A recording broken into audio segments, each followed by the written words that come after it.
Okay, so we're live on YouTube. Good morning, everyone. It's Friday, October 30th. Thank you for joining us today for our media briefing. Today, we are joined by both our Medical Officer of Health, Dr. Shulie Wong, who will provide a public health update, as well as Regional Chair Karen Redman. And we're glad to have you back, Karen. And you'll be providing a regional update. I will also be providing you all with an enforcement update. Before we begin, I did want to remind everyone, I think you saw this in the email yesterday, but going forward, we're just going to have these media briefings on Fridays in order to accommodate some of the other meetings, many of them which are public meetings like the Board of Health, which have been scheduled more regularly. So hopefully you can join us on Fridays and continue to work with us. And get your information from us on Fridays, but you also know how to reach me if you have questions on an off-cycle day. So with that said, I'm going to turn it over to Medical Officer of Health, Dr. Shulie Wong. Go ahead, Shulie. Thank you, Julie, and thank you very much all for the opportunity to provide an update on the COVID-19 situation in Waterloo region. So overall, in the region, our cases continue to remain stable at this time. Our rate of new cases has been approximately 16 per 100,000 per week. The average rate of new cases for Ontario has been approximately 41 per 100,000 per week. In Waterloo region, the 7-day moving average of percent positivity of tests is currently 1.6%, with fluctuations between 1.1 and 1.6%. So we will continue to monitor this. Yesterday, we reported a total of 9 individuals currently hospitalized, including 3 in intensive care. Our outbreaks are currently relatively few in number and well controlled. So locally, the situation is relatively stable to date. That said, provincially overall, and in some other medium-sized regions, the rates of new cases, hospitalizations, ICU use, and outbreaks continue to trend upwards. And we know that the situation can accelerate quickly, anywhere.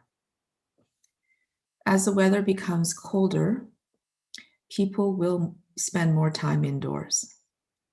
This will increase the risks of COVID spread in our region, which is why it is essential that we do not let up in Waterloo region, practicing the public health precautions as part of our new normal each and every day.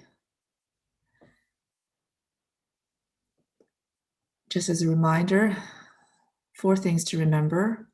1, limit close, unprotected contact to only your household, immediate household members. 2, practice physical distancing and wear a mask or face covering with everyone else. 3, when gathering with others, gathering together virtually is safest. If gathering in person, at a distance, and with face coverings, gather outdoors or in well-ventilated indoor spaces. Stick to smaller groups when gathering. Smaller is safer. Sorry, that was 4.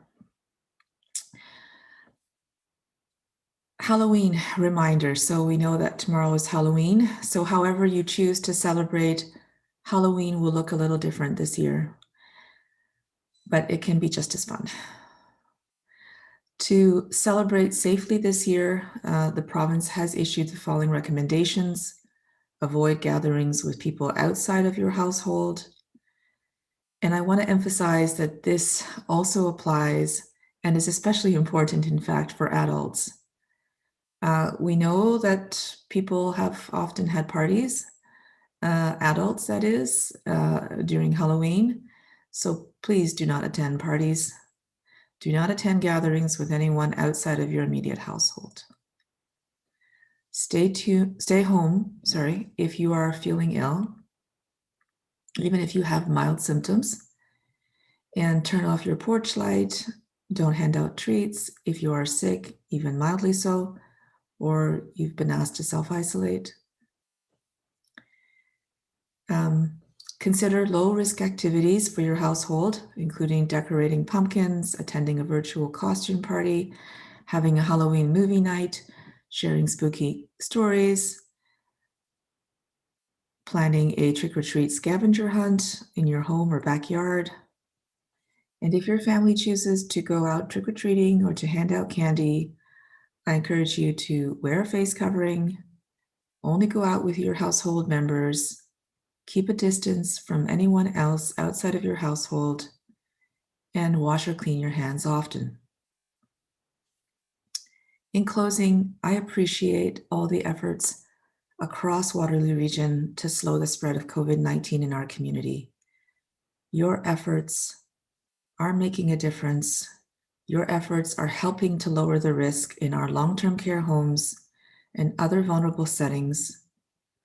They're helping to keep our schools and businesses opened, and they are allowing our medical procedures and surgeries to continue. Your efforts demonstrate our collective strength when we work together. Let's keep going. Thank you again. Thank you, Shulie. That was great. We'll turn it over to Chair Redman for a regional update. Go ahead, Karen. Thanks, Julie. The region of Waterloo, as an entire organization, is leading our community through the pandemic. I look forward to providing more regular updates on what we continue to do to assist our local economy and all of our residents. The COVID-19 pandemic has highlighted the needs of our most vulnerable population and stressed the need to Regional Council to make public policy decisions that prioritize permanent housing solutions for our unsheltered residents. At the same time, immediate capacity pressures on our shelter system needed to be addressed. Earlier this year, Council directed staff to focus on dormitory-style shelters that include private and semi-private rooms, as they allow further measures to protect both residents and staff. However, this style of housing has a significant cost increase in terms of space and staffing. The reality is that no one level of government can accomplish stable housing for our unsheltered population without an entire community response and funding from all levels. This week, we received great news from both our provincial and federal partners, with funding to support our efforts as a service system manager responsible for housing and homelessness. On Monday, the region of Waterloo received $6.5 million from the province through the Social Services Relief Fund. It is being used to increase our emergency shelter capacity and create 225 new shelter spaces. We continue to mobilize quickly in response to COVID-19. And in partnership with our lead service providers, the following short-term accommodations have been established so we can ensure that everyone has a safe place to stay throughout the winter. The former Inn of Waterloo, the Tower, operated by the House of Friendship, can accommodate up to 115 single adult men and operates 24/7. The Waterloo Cooperative Resident Hammer Building on University Avenue in Waterloo is being operated by the Working Center with a capacity for 18 individuals, and it too operates 24/7. The Tower and Hammer sites offer private and semi-private rooms supporting efforts to protect against COVID-19. St. Mark's Lutheran Church in Kitchener is being operated by YWKW, and it's available for those having difficulty accessing emergency shelter. At this site, street outreach workers connect people to the supports they need. The site has a capacity for up to 30 individuals with plans to expand to 60. It operates from 4 p.m. till 10 p.m. And coming this Monday, 30 new spaces for adults in Cambridge will be accommodated at the Super 8 Motel, operated by the Cambridge Shelter Corporation. On Tuesday, the federal government announced $8.2 million directly to Waterloo Region as part of their new rapid housing initiative that invests $1 billion across 15 major city centers for permanent affordable housing. This will be extremely helpful as we move forward with a number of initiatives to facilitate the construction of pilot projects on surplus land. Permanent housing is the most sustainable, person-centered, and cost-effective way to meet the housing needs of people experiencing homelessness in our community.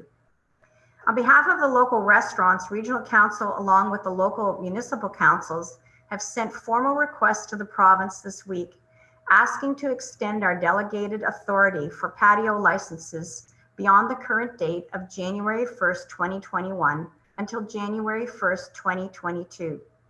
The province gave delegated authority from the AGCO to municipalities to approve patio license extensions in June 2020.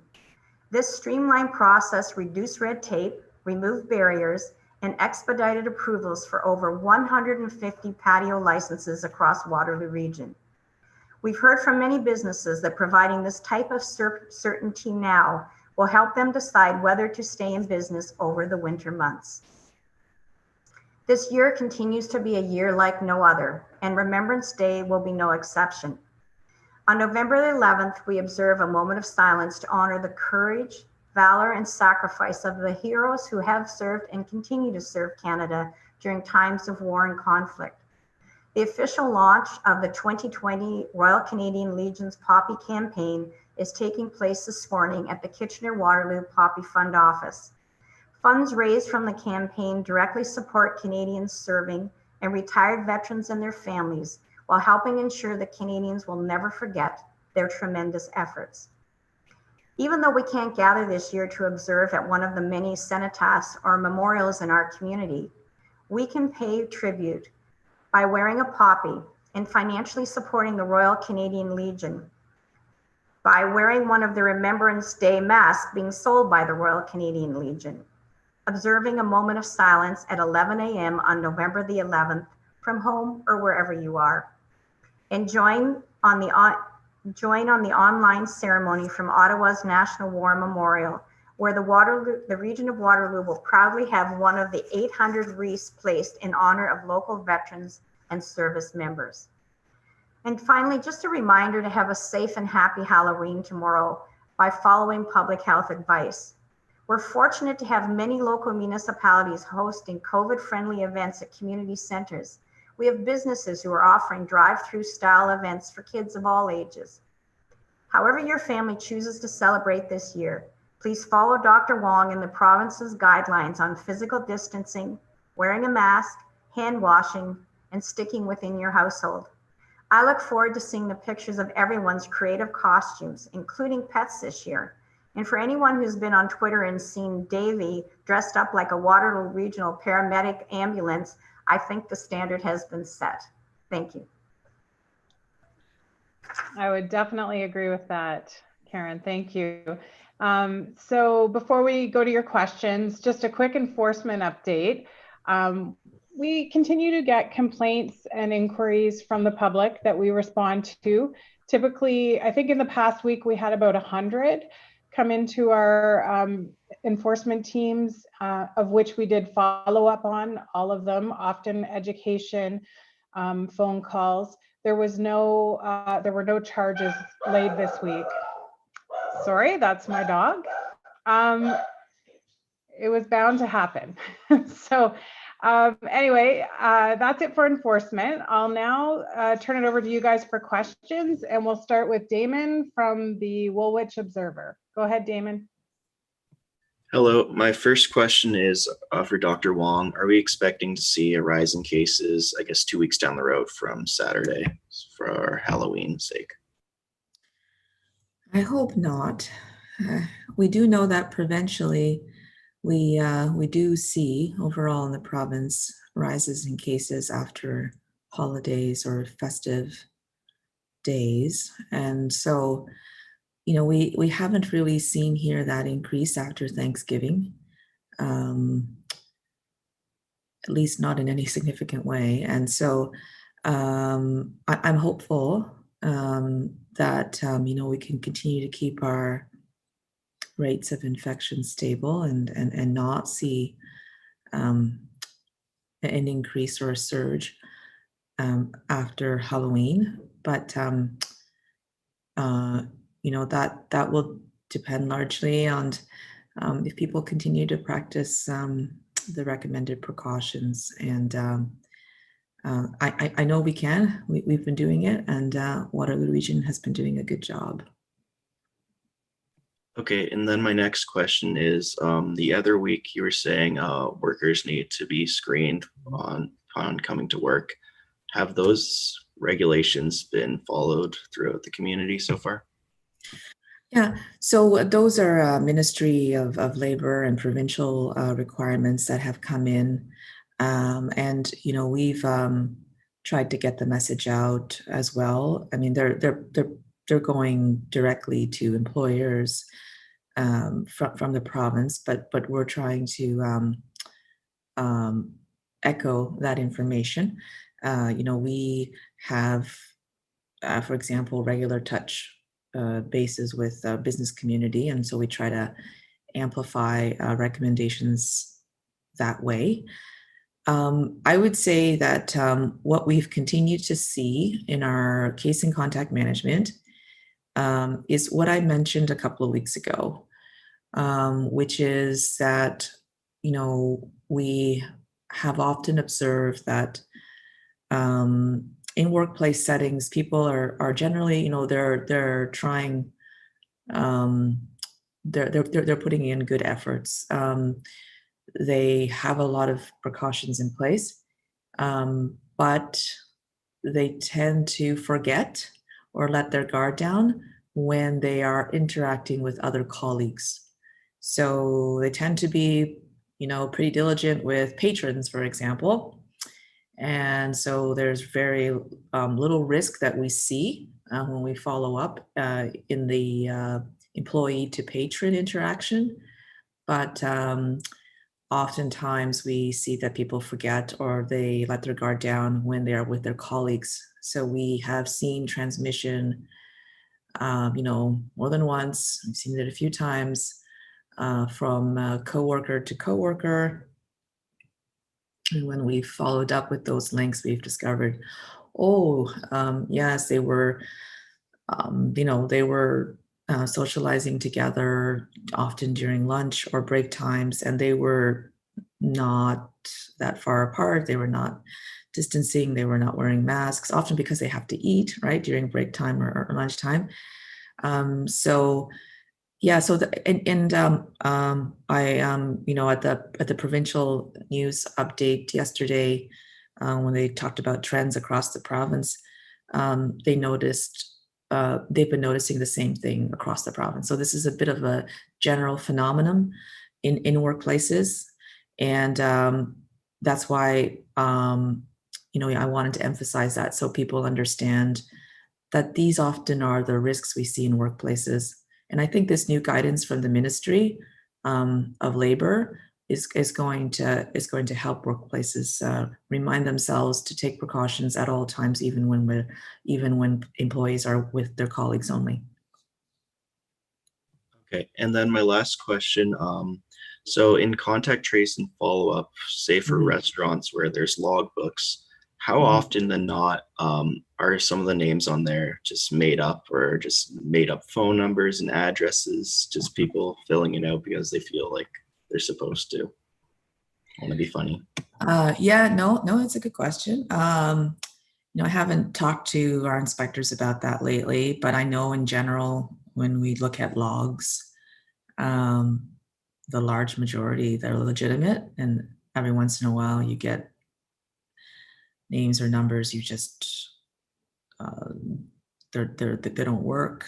There's no person by that name. You call the number, and so it's relatively rare, which is a good thing. It's just unfortunate. It means that we're not going to be able to connect with those people if we need to. So really would encourage everyone to most people are doing this already. So just thank everyone first for doing this.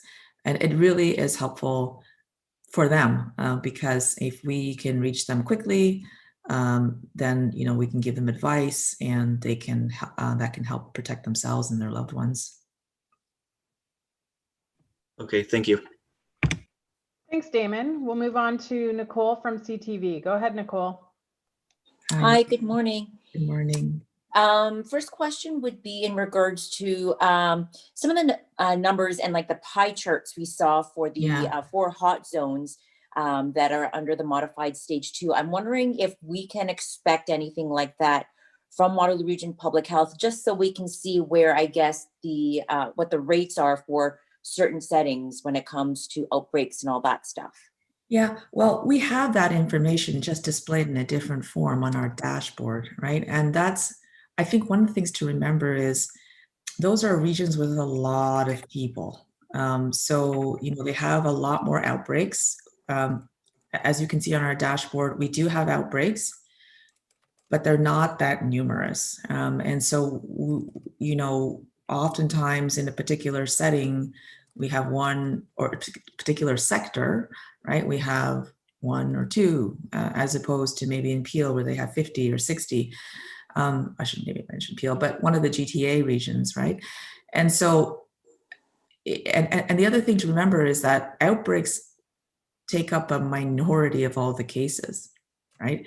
The whole objective is to try to prevent outbreaks, or when they occur, to try to control them as soon as we can. So just looking at the outbreaks and the percentages by setting is not going to really give you the whole picture. It only gives you a fraction of the picture. And the other thing to remember is that when you're in a situation where you have a lot of outbreaks already in a certain sector, that is going to be a difficult time to intervene. There's a delicate balance between waiting for lots of local evidence that something is happening in a particular setting, and being aware of the risks in a particular setting, and try to monitor, and act quickly and preventatively before those risks start to climb. So what I mean is, sometimes people will say, well, there's not a lot of outbreaks in a particular setting, so that's just fine. We don't need to do anything in terms of those settings.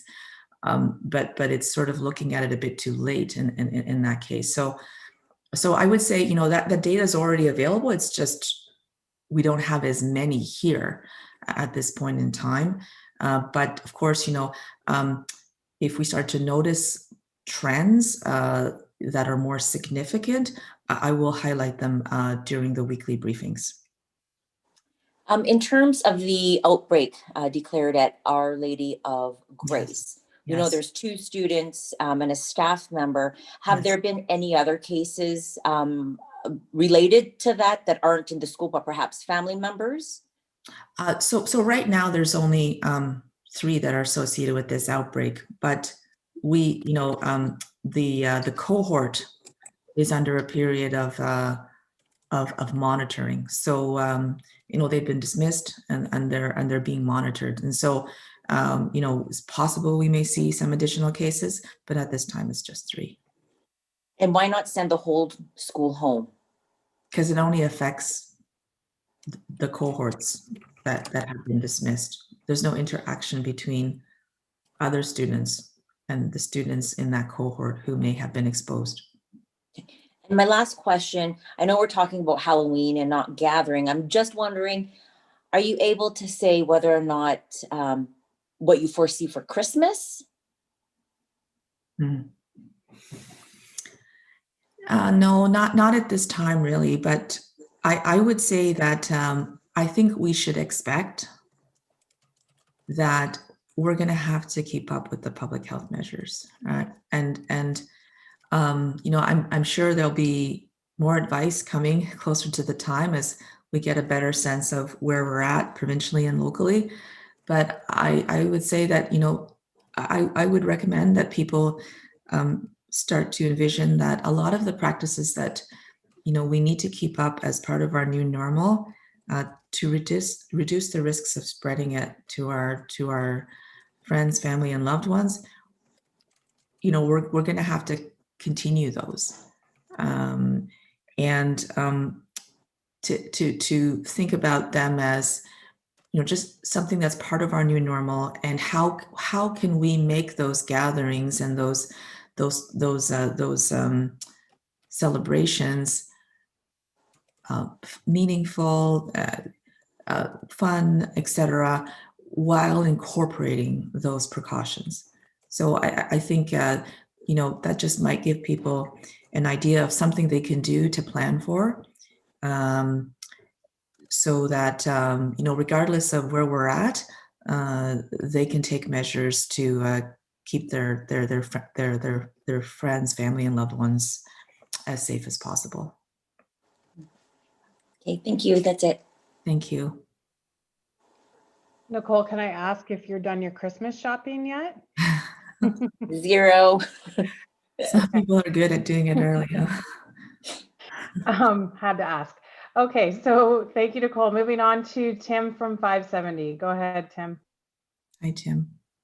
Hi, Dr. Wong. I just wanted to ask about, yesterday we had an article regarding a staff member testing positive for COVID-19 at a Waterloo public school. I was just wondering if you knew anything else about that outbreak. I believe it happened at Lexington Public School. Is it an outbreak or just a case? Oh, sorry, just a case. A staff member tested positive. No, I don't have any more information with me. Usually when we get that information, it comes out pretty quick within 24 hours, for example, and it's usually shared through the school board, with information from us. But I wouldn't have any additional information this time. Okay, that's all I have for now. Thank you. Thank you. Thanks, Tim. We'll move on to Joanna from the Record. Go ahead, Joanna. Thank you. Dr. Wong, I was just hoping you could tell us a bit more about the outbreak at the manufacturing or industrial workplace. Yes. Yeah. Okay. Sorry, go ahead. Yes, let me take a look at the document. Yes, okay. Yeah, so it's an outbreak for which there is no increased risk to the general public. It's in a workplace employee-only setting, yeah, we're following up with we continue to work with the setting, yeah, we're looking at the various measures in the setting. But oftentimes, what we find is that as I mentioned, the employee-to-employee precautions are not consistently being applied. That's really the most frequent thing that we notice in all of our workplace or facility outbreaks. It's the employee-to-employee interactions that don't always not always accompanied with precautions at all times. And can you be more specific? Like, is there something specifically that you're seeing? I know you mentioned things like carpooling before or things like that. Yeah. So most often what we see is just people forgetting to physically distance or keep their masks on when they're with colleagues during lunch or break time. The other thing we notice is just what you mentioned. People will carpool, and they will carpool with people outside of their immediate household without masks, without distancing really in the vehicle as much as possible. So that's why, and when we investigate, and those are the risk situations that most commonly appear. And then, if you have people, for example, from 3 or 4 households carpooling, and one person has COVID and they've spread to the 3 or 4 others, then what happens is that then spreads into 3 or 4 other households. So that's most commonly the type of spread that we have, which is close contact with people that we know and within households afterwards. What we call clusters of cases. And the most common link really is, not physically distancing, not wearing a mask, not ensuring good ventilation if you're in an enclosed space, like a car with people without masks and without distancing for periods of time each day. So those are the most common risks. And in this workplace setting, we identified risks of this nature. Okay, and then switching to Halloween, I think a lot of the focus up to now has been on how to have kids celebrate the holiday safely, but you mentioned adults having parties. Is that actually more worrisome for you? Because in most cases that would be indoors and probably involve drinking. Yes, Joanna, you're correct. That is what worries me more.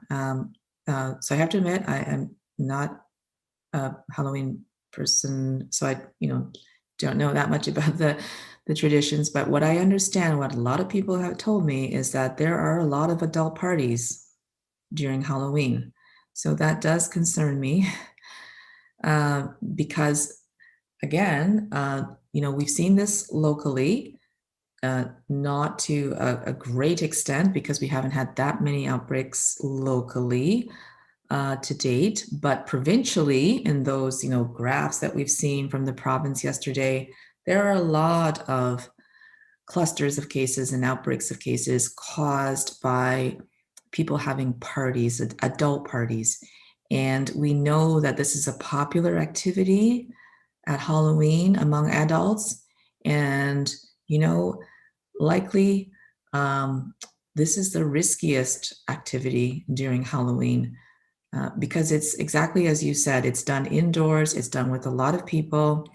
People, are trying to have fun, and that's hard to have fun when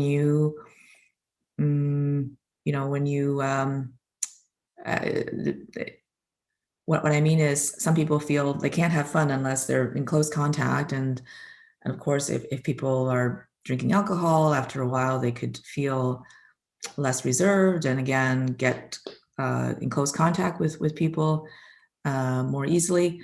And so the best thing to do is to just avoid having those gatherings. There's other ways to have fun with your friends. Those parties are high risk for transmission of COVID. So really, please just avoid that. We have seen how easily it can spread when there's people, when there's crowded spaces and enclosed places, like indoor settings. And we've seen a lot about, across the province, we've seen a lot of spread happen in such settings. Okay, thank you. Those were my questions. Yeah. Okay, thanks, Joanna. We'll go to Irene from Air News. Go ahead, Irene. I have no questions today. Thank you. Okay, thanks, Irene. I want to acknowledge we have Hala here from CBC, and she's having some microphone issues, but we've been chatting in the chat, and she doesn't have any further questions at this time. So we've gone through the group once. Are there any additional questions that anyone has? I see Nicole's hand up. Okay, so we'll start with Nicole from CTV. Go ahead, Nicole. Dr. Wong, you talked about, your concerns in regards to the adults partying for Halloween. And when I think of young adults, I know the university area, homecoming and whatnot, that's been quite popular. And I also know that Halloween can be popular as well. Are you concerned about that particular demographic, and can we potentially see more enforcement in the university area tomorrow?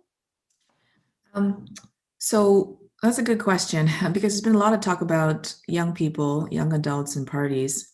When we do our case and contact management, obviously, a lot of our cases today are in younger adults.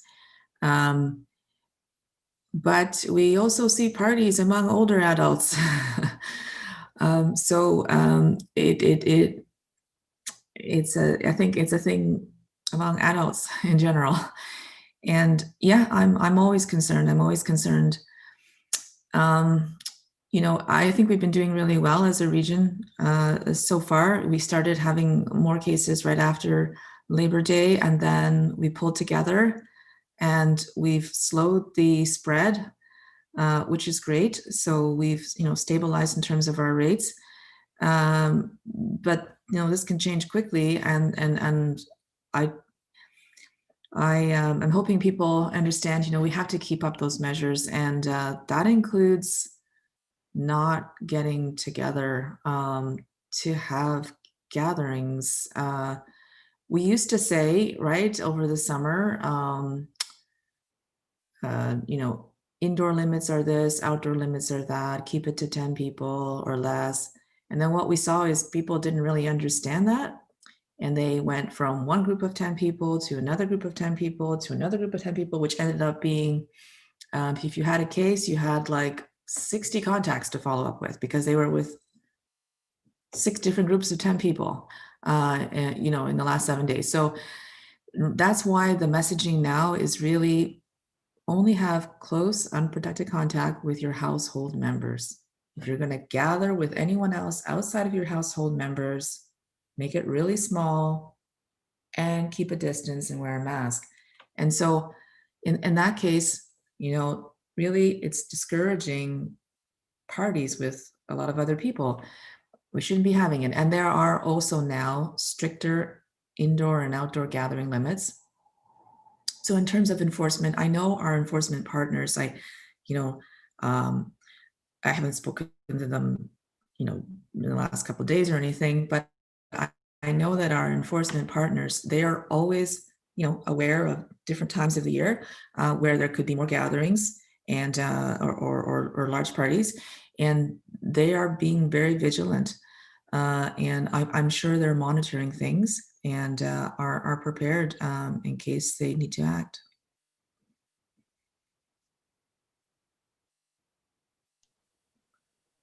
Thanks. Can I ask another question? Sure. This one I think is more for Chair Redman. Just a few days ago, the province announced some infrastructure funding for different municipalities to help boost local economies and whatnot, and said that, you know, they're going to dole out the money based on what each municipality needs. Have you heard if you're receiving anything, or will that be primarily by city? It really depends on what the need they're trying to address, Nicole. The funding that I talked about this morning was for shelter, homelessness, and that's definitely a regional responsibility. So would really, you know, if it's something like transit, social services, those are all would come to the region, because that's the 60% of the services that are delivered locally by the region. It falls into sort of our jurisdiction. It would really depend if it was something specific. If it was recreation or something like that, then it would be in the area municipality. So it depends on what the funding is directed for. And it could well go to either the area or the region, depending if it's a shared service. Okay, it was wide ranging in terms of what this infrastructure funding would be. So I'm just wondering, I guess perhaps for you guys, they did talk about upgrades to like police stations or fire halls or whatnot. Like, that's why perhaps I thought I'd ask you. So we're told to stay tuned. So that's all I can say right now. But rest assured that we have our ear to the ground for every pot of funding. And it was a great week. Monday and Tuesday, we had those 2 amazing announcements. I could use more weeks with that kind of announcement coming along. And just to underscore too, that it's great when the funding comes, but the reality is that we have to do that in partnership with community partners. It never is just about one level of government. So we're really excited to be able to move forward a lot with the modular housing. There was a component, I think it was the 3.5 of the 6.5 from the provincial government, and the 8.1 million from the federal government is for modular homes in very short timelines. So we definitely have to work with our area municipalities and partners to make that happen within a 12-month period. Okay, thanks, Nicole. Are there any other follow-up questions? I just wanted to, you know, more specifically to Joanna's question about that particular workplace, it was a lack of physical distancing and wearing masks at lunch and break times. that was a specific issue. Thanks, Shulie. Okay. So I'm not seeing any other hands go up. So before we wrap up today, I did want to acknowledge that today is actually Brian Stort's last day at the Region of Waterloo. And I know a lot of you know him, and he's probably pretty upset with me right now for doing this, but I did want to acknowledge how much he's going to be missed and how much we've appreciated his contributions, his leadership, his mentorship, and his support over the years. He's done a lot to support us with the COVID response, and I know he works with you all on a regular basis. So I wanted to make sure that we had a chance to acknowledge Brian here and just say thank you and wish him well on his retirement. So we will miss you, Brian. Yes, and with that said, we can conclude today's media briefing. We hope that you all have a great weekend and a physically distanced weekend as you try to navigate Halloween. And we'll see you back here next week on Friday. Take care, everyone. Thank you. Have a safe, happy weekend.